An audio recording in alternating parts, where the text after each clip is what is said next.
છો? કાલે આપણે વાર્તા કરી હતી કેની હતી?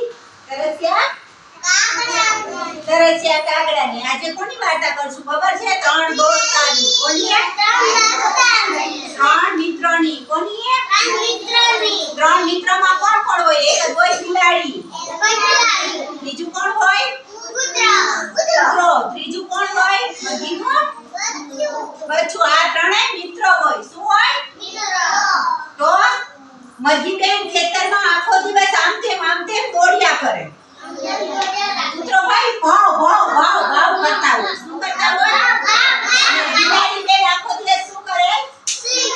ઉડતા રહે. બરાબર? બંને ક્યાં રહે? ત્રણેય ક્યાં રહેતા હતા? રહીમ ચાચાના ખેતરમાં. ક્યાં રહેતા હતા? તો એક દિવસ મરઘી બેન ચડતા ચડતા એને શું મળ્યું? ઘઉંનો દાણો. શું મળ્યું? પછી ઘઉંનો દાણો લઈને ક્યાં ગયા? એના મિત્ર પાસે. એના મિત્ર કોણ હતા?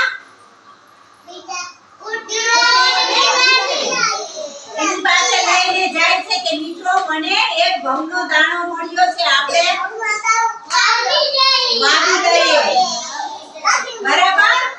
મિત્રો બોલ્યો ના ભાઈ મારે ભાવ ભાવ કરવું છે. શું કરવું છે? બિલાડી શું કે મને તો ઊંઘ બહુ આવે છે. હું નથી આવતી. મરઘીએ કહ્યું સારું તો હું એકલી જઈને વાવી આવું. બરાબર? મરઘી તો ખેતરમાં એક ખૂણે ગઈ અને એને એક ભાગ ખેડ્યો. શું કર્યું? એનેથી ખેડ્યા એની ચાંચવેથી. અને પછી દાણો વાવી દીધો. દાણો વાવી દીધો. શું કર્યું? થોડા દિવસ થયા તો દાણામાંથી નાનો છોડ ફૂટ્યો. એટલે મરઘી કહે હવે પાણી આપવાનો સમય છે. કોણ મારી સાથે છોડને પાણી આપવા માટે આવશે? ઓલી મરઘીનું બચ્ચું કહે છે. શું કહે છે? કે મેં ઘઉંનો દાણો વાવ્યો છે, એમાં પાણી પાવા કોણ આવશે મારી જોડે? તો કોણ કહે છે? મરઘીનું બચ્ચું કહે છે. તો હવે પાણી આપવાનો સમય છે, કોણ મારી સાથે પાણી આપવા માટે આવે છે? બિલાડી કહે હું નહીં.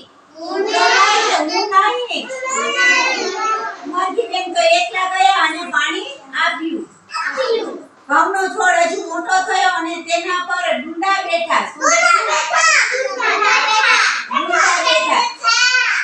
હવે લણવાનો સમય થયો.